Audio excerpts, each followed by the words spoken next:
Hello, everyone, and welcome back to one of these interview episodes. I'm Mike, and today with me a special guest from, well, not that far away. To get us started, do you mind introducing yourself and the game we're here to talk about? Sure, my name is Nando, and I'm the game designer for Super Farming Boy. So, for people who have never heard of it, or let's be honest, too lazy to go do a quick Google search, what is Super Farming Board? Well, basically, Super Farming Boy is like a farming game, like a Stardew Valley, if you want, if you like. But it has action elements. It's much faster than your regular Harvest Moon, in the sense that it has this special feature, which is basically combos and chain reactions. This game is basically a farming game, but all of the crops that you harvest, when you harvest them, they do this special effect where they generate combos in certain grids from your farm.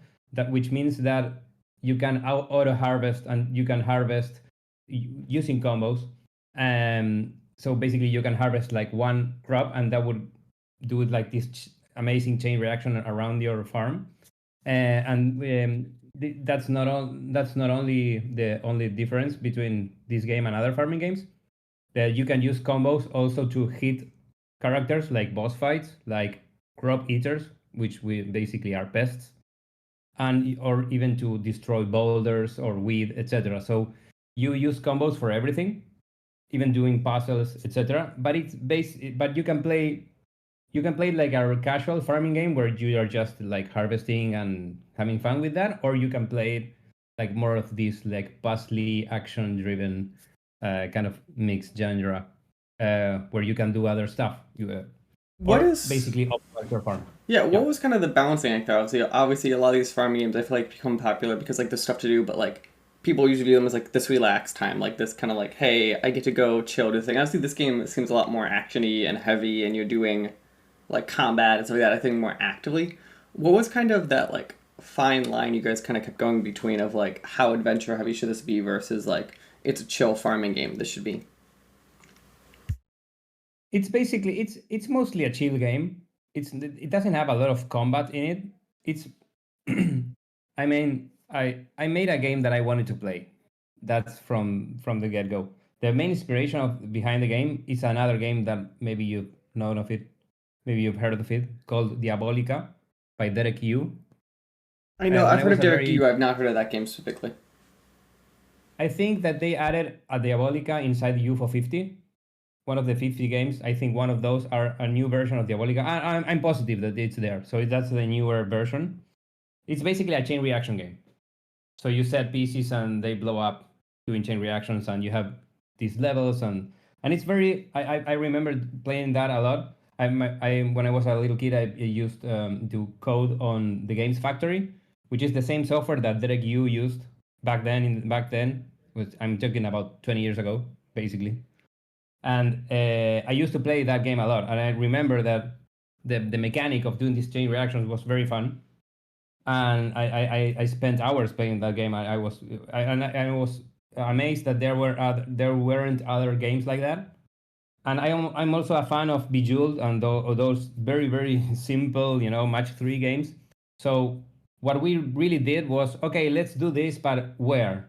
And the decision was basically, okay, what's the best genre where we can do a game that retains a lot, that has a lot of retention.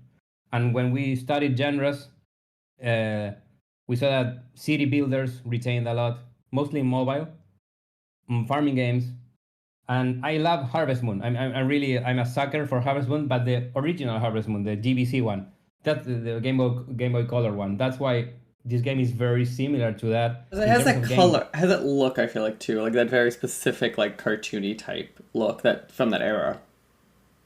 Yes, it has that cartoony look, but it also has the same game controls. If you play Stardew Valley with gamepad or any modern farming game, it's more of like a modern sort of control. Super Farming Way is very blocky. It's very arcadey in its feeling. It feels as if you're playing a Game Boy Color game, a Super Nintendo game. That was where we were aiming towards. and we added this layer of chill, match 3, casual feel with this combo thing. So basically, that's the most that's the that well that's the reason why we focused on this project like this. No, that makes absolute sense. I kind of want to jump back into this combo slash like card system for a minute, obviously, because there's a lot of ways you kind of use the system to kind of progress, help your farm grow, all that fun stuff. What kind of people can't get their head wrapped around this? When we say combos and all this, can we kind of describe kind of what that actually looks like to the player and kind of how they see this combo play out? Yes, it's basically mostly a chain reaction. All of the crops that you can harvest in the game, I mean grow in the game and harvest, have a specific effect around them. So this is a very visual effect, and it's a very obvious effect. For instance, the corn hits to the one slot to the right. The potatoes hit in 4 slots, top, down, bottom, left, and right. So when you set, for instance, a long array, a long line of corn, which hit always to the right side, that means that you need to only harvest the first corn, because the first corn will hit the second one, then the second one, the third one, and then the fourth one. That means that you can really design the whole farm with these very weird crops that hit in very, very weird places, because I just explained the simpler ones. And you can do that. You can automate your entire farm, and you just harvest one crop, and it can all go on like pam pam pam pam pam, and it makes this nice ring music to it. It has this like very nice bejewelly, match 3 kind of game sound design, in terms that it's very addictive to have tan tan tan tan tan tan tan tan tan tan tan, because depends, maybe your chain reaction activates another chain reaction that you designed on another place of the farm. So yeah, it basically it's a very fireworks experience. It's a fireworks, but I could totally see why that's a fun like you place what it's almost like what people want Minecraft to do in a lot of ways. Of the farm, you have to do a lot more things to like make it automate. Well, like it very much feels like a lot of that stuff. Where it's like, oh, you found a way to kind of make that automating you fun. When you're kind of making farms and playing and stuff, then too, do you kind of try to do the like I'm one and done in my farm? Do you kind of try to be creative, or do you kind of go for like focus on other things when you're playing? It totally that's the beauty of these kind of games. I think it totally depends on the player. In terms of me particularly, I tend to be more of a casual player, so I just like plant anywhere and I see how the combos go off. But if you play like that, you're not very you're not optimizing a lot. So sometimes in the game has specific quests that require you to build your crops more intelligently. For instance, there are pests that come to your farm and start attacking certain crops. So you need to kill them. But you need to kill them before the day ends, because if the day ends, the pests eat that crop and move elsewhere. So that means that they change where they are. So if you want to kill them, you need to kill them in the same day. So if you want to kill them in the same day, you need to plant the crops in an intelligent, puzzly way, so that the combo will kill it. So that's where you can also, of course, forget about the pest, and don't care about it and leave it there and do something else. But the game, it has a little bit of puzzle. It's mostly a casual game, but you can be like a super hardcore player. Like Minecraft. There are players that go in there and kill the zombies and run around and just play around. And there are some other players that create like the whole Disney castle Yeah. made of Minecraft. You have that. Here's the same thing. You can totally go and create like this build, like this machine of combos that would automate all over your farm and design it like the way you want, and it's yours to keep. And so it depends a lot on the player. You kind of have a style that you go for, or kind of like when you kind of sit down. Because I'm assuming you sit down and try to play, or kind of make say I would play. Is there a way that you typically either try to play this or you would play this if it was you playing? Um, I don't know. I changed. I played so many times the game because of course I'm making it that I every time I played as if I were a different player. So sometimes I play like very casually and see what happens. Sometimes I play it very obsessively, like drawing and doing certain stuff. And so what's a beauty? Another of ones that's another of the things that are very interesting of this game that every time you play it, it feels new. It feels completely new because you can focus on a different aspect of it and find new stuff, new stuff that there's that it has a lot of emerging game design. So everything is intertwined and interconnected. So there's no one way of playing it, and so I don't know. I change how I play it every time, really. So which is Interesting. Okay. yeah, that's something that's needed from me as well because I need to balance the game, Right. and it's very difficult to balance it. They're setting the prices of things, and because maybe you find a way to explode the economy, and I need to balance that down. That happens a lot. Actually, I'm replaying the game for the eighth time right now, and each play is like 20 hours. It's very long to really play the game and understand where can I go. Where what's the maximum I can do with this life with this style of playing. No, that makes absolute sense. I was like, gonna jump into the next part there. I was kind of curious about. So as we're talking, obviously, you're playing as you said for your eighth time. I'm assuming that the people on the team are playing. There's a demo out currently available on Steam, and it has been for some time. Yes. Immediately, I'm kind of curious. How was feedback of that demo received, and kind of was it kind of in the realm of what you guys expected for the feedback? Well, we had quite a few moments where we received feedback from players. The biggest one was when we launched the demo on Steam Next Fest. That was last year. So we had done some, beta testing and everything was perfectly fine. But when we launched on the Steam Next Fest, we saw that there were a lot of issues, but there were mostly control issues, things about how the game was played, which we fixed.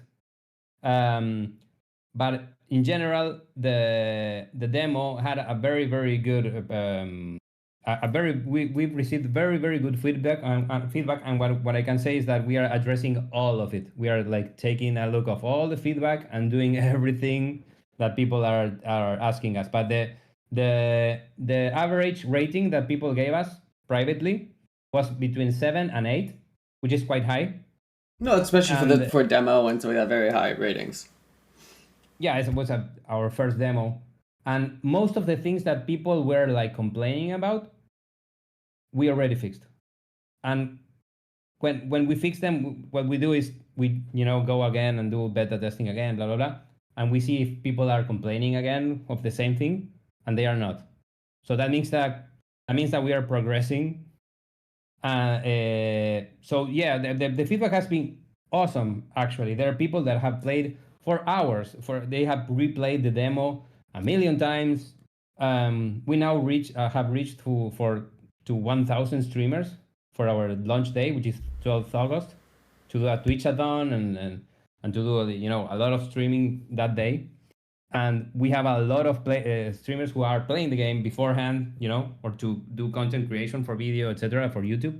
And they're giving us awesome, they're telling us that they're having a lot of fun. So, of course, there are things that we will have to fix. But in general, the sentiment is very, very positive. And then, obviously, as you said, you guys are running towards your launch on August 12th. You guys are launching on a lot of platforms at once, right? Or is that kind of a delay you're kind of doing for getting through all the platforms? Oh, it's already launched on iOS and Android. That's launched already, where we have very good reviews. So that's other of the places where we got a lot of feedback.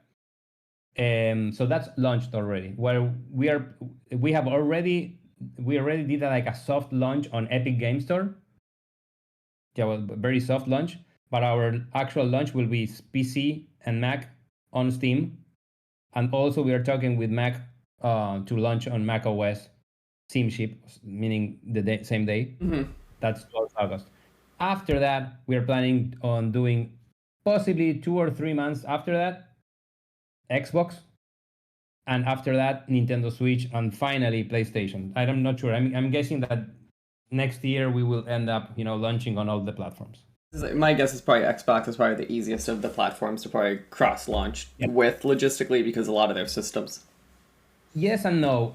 Xbox, it's quite more. Everything, all the platforms are very very difficult. But what we can say is that we have a demo on Xbox, so that means that yes, it's very very. It's the easiest place to launch right now is Xbox, but because we already did all the the onboarding with the demo, so we can launch there. That's why we would plan on launching on Xbox first.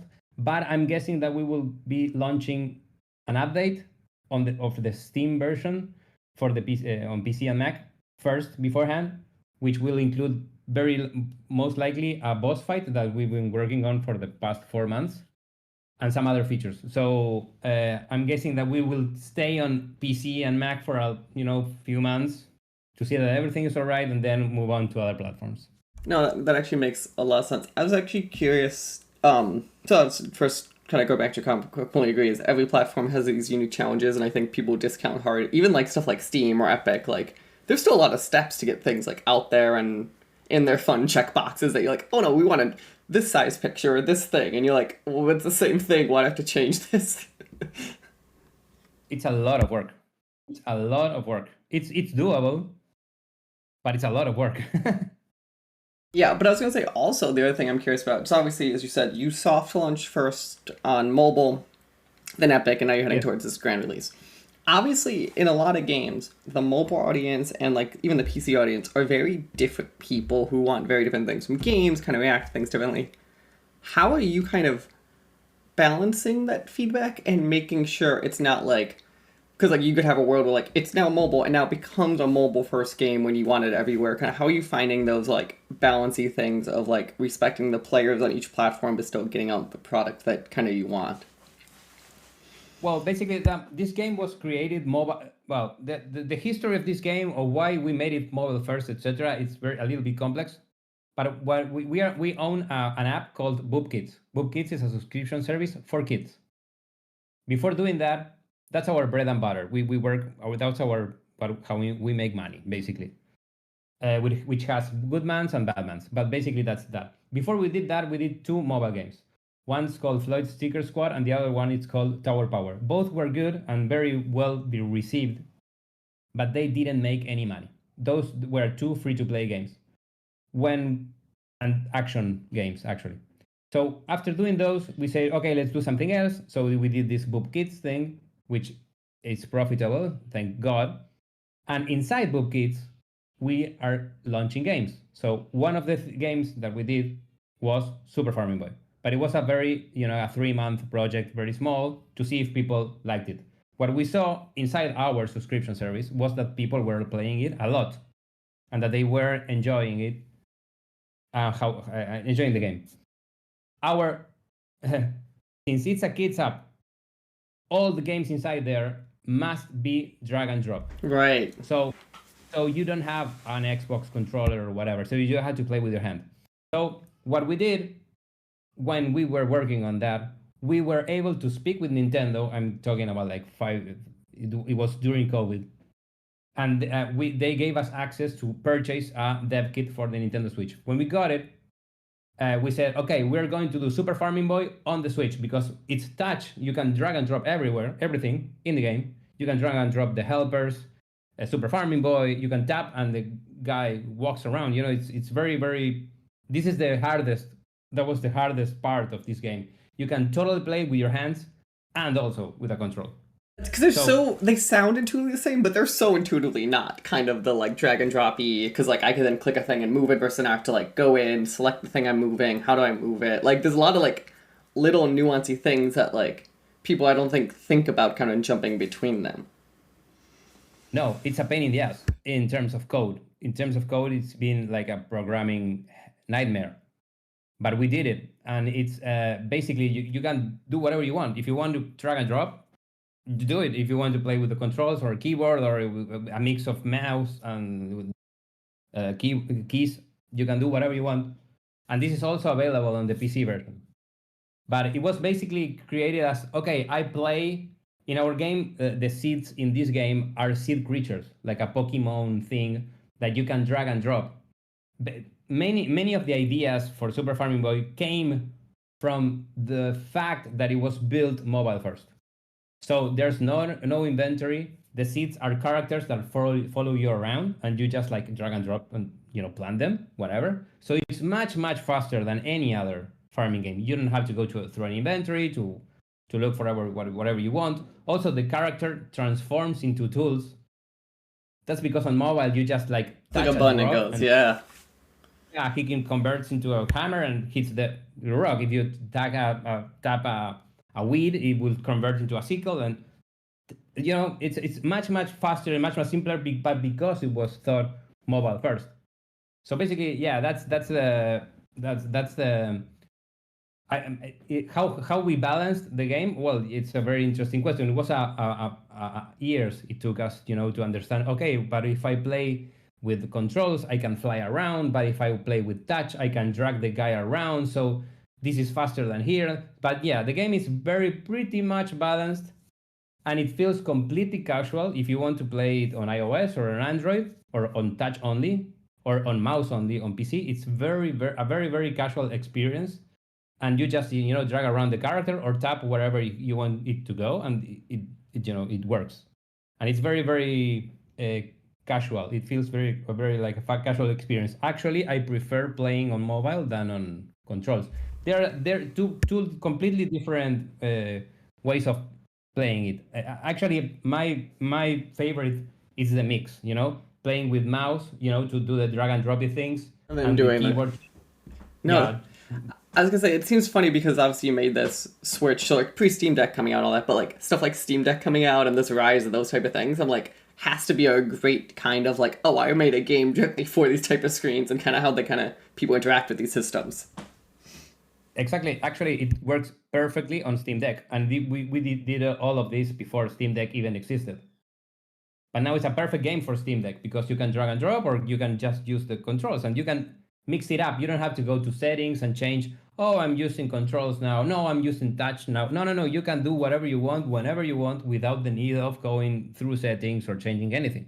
So So I'm that's a it's very intuitive actually. that's actually a very smart way to kind of head on. I was gonna say I'm kind of curious because I've actually never, in my experience kind of working on games, I never actually focused on kids games specifically. Obviously, be here in the background.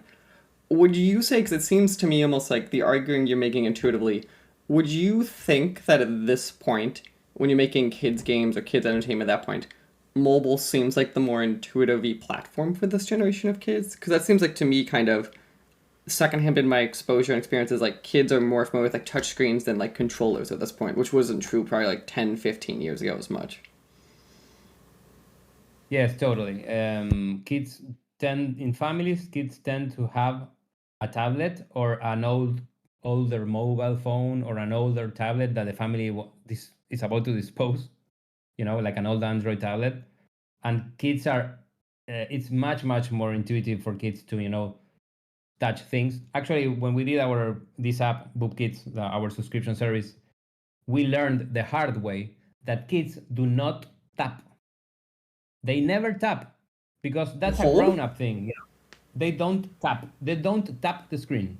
Kids do not do this. Tap. They don't do this because that's a grown-up thing that we transpose from using the mouse. We think that when we Oh. click things, stuff happens. Kids do not tap because in real life, when we tap something, nothing happens, except if it's a button. If it's a button, yeah. But if you want to make a game where you tap and the character walks to that place, that will never happen. If the kid, because the kid in the real life understands that if he wants that to happen, they will have to drag it. That's why Super Farming Boy is all drag. It's You can play with tap because we added that for adult The teen adults. users. But yeah, We do that. But kids do not do that. If you give Super Farm Boy or any game to a very very young kid, they will never tap. They will always drag the character around. That So that's is. or the background, you know. I am So yeah, totally watching my nephews next time I see them like on a tablet, just to like watch them not tap things. Then that's a very interesting thing that I've not paid enough attention to notice that. unless it's a button, right? If Hmm. it's a button, they will because it's a button. The button, it's something to tap. But if it's something more abstract, they won't do it. So I have a 3-year-old kid. He's 3 years old and a half, and we just began. We just won the Super Mario, the latest Super Mario, the platformer on the Switch, Hmm. and he's now starting, to play with controls. But uh, if it's younger than 3 years old, I think that it's tablets or mobile phones are much much more intuitive for kids. No, that makes absolute sense. I was gonna say, let's kind of put a nice little bow on this then, obviously. As we're talking, this was Super Farming Boy. Currently a demo available on Steam. You can go check it out on Epic Game Store, on mobile platforms.